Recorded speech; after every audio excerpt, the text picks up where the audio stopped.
Hey guys, I'm back with a quick unboxing. I had to go to the mall today to return something, and of course I swung by Chanel and they had something that I thought was sold out. So I picked it up because I don't know when I'll be able to find another one. I went to the mall at Short Hills here in New Jersey, so I'm just going to quickly unbox this. Okay, let me see. I love their packaging. And I have my little receipt here. So here it is. Cute little box. I always like to take my camellias off and put them on the corners, but that's not good for stacking.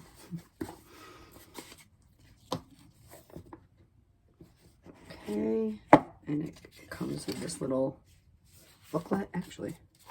Yeah, just like some care instructions or whatever. And this is in here. This is from 21K, and it's sold out in a lot of places, so I got really lucky today. When I saw this, I had to scoop it up. It was the only one they had. It is the iridescent blue flat card holder to match my purse, my cocoa handle that I got. I love this. I just love the different colors in the light. You can see pink, purple, blue, green, and it has silver hardware. And this is like a coated lambskin, because I had one of these before that I ended up getting rid of because it was too delicate. This one feels more durable, although it is lambskin and it's a light color. So here's the back here.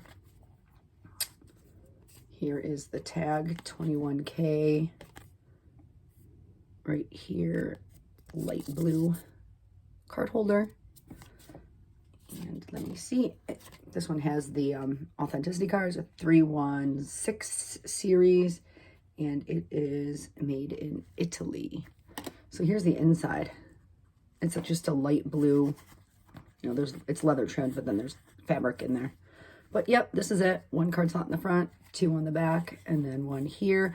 I don't use flat card holders a lot. I prefer the zippies, but the cocoa handle is really small, and occasionally I do reach for a card holder. Currently, I only have my Saint Laurent one, so it's nice to have a Chanel one and look at it with my cocoa handle. It's obviously a perfect match because even though it's a different leather, it's the same color, and I plan on using these together. So thank you for watching, and I'll catch you on the next video.